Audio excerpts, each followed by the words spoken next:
വന്യമൃഗശല്യം മൂലം കർഷകർ കൃഷി ഉപേക്ഷിക്കുന്നു. നേന്ത്രക്കായ്ക്ക് റെക്കോർഡ് വില. വയനാട്, പാലക്കാട് ജില്ലകളിലെ മലയോര മേഖലകളിൽ വന്യമൃഗ ആക്രമണം മൂലം കൃഷി ചുരുങ്ങി വരികയാണ്. കർണാടകത്തിൽ നിന്നാണ് ഇപ്പോൾ വിപണിയിൽ കൂടുതലും നേന്ത്രക്കായ് വരുന്നത്. 80 രൂപയായി പഴവില ഉയരുകയും ചെയ്തു.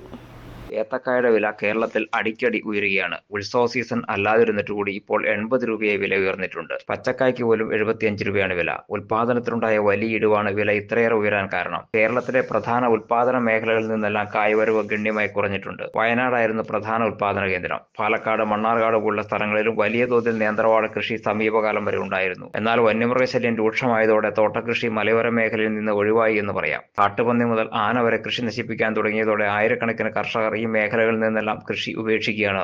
വന്യമൃഗശല്യം അത്ര രൂക്ഷമല്ലാത്ത പ്രദേശങ്ങളിലാണ് ഇപ്പോൾ നേന്ത്രവാഴ കൃഷിയുള്ളത്. പാലക്കാട്, വയനാട് ജില്ലകളിൽ ഉള്ളതുപോലെ വലിയ രീതിയിലുള്ള തോട്ടകൃഷികൾ മറ്റു മേഖലകളിലില്ല. കേരളത്തിൽ ഇപ്പോൾ വിപണിയിലുള്ള മഹാഭൂരിപക്ഷം കായും കർണാടകയിൽ നിന്ന് എത്തുന്നതാണ്. കർണാടകയിലും കൃഷി കുറഞ്ഞു വരുന്നു എന്നാണ് നിലവിലെ വിവരം. മലയാളികൾ ഏറെ ഇഷ്ടപ്പെടുന്ന ഉപ്പേരി, പഴംപൊരി തുടങ്ങിയ വിഭവങ്ങൾക്കെല്ലാം ഏത്തക്കായ കൂടിയേ തീരൂ. എന്നാൽ പ്രതികൂല സാഹചര്യം മൂലം കർഷകർ കൃഷി ഉപേക്ഷിക്കുന്നത് വില അടിക്കടി ഉയരുന്നതിന് കാരണമാവുകയാണ്. ഈ രീതി തുടർന്നാൽ ഓണക്കാലത്ത് കായ്വില 100-നപ്പുറം കടക്കാനാണ് സാധ്യത.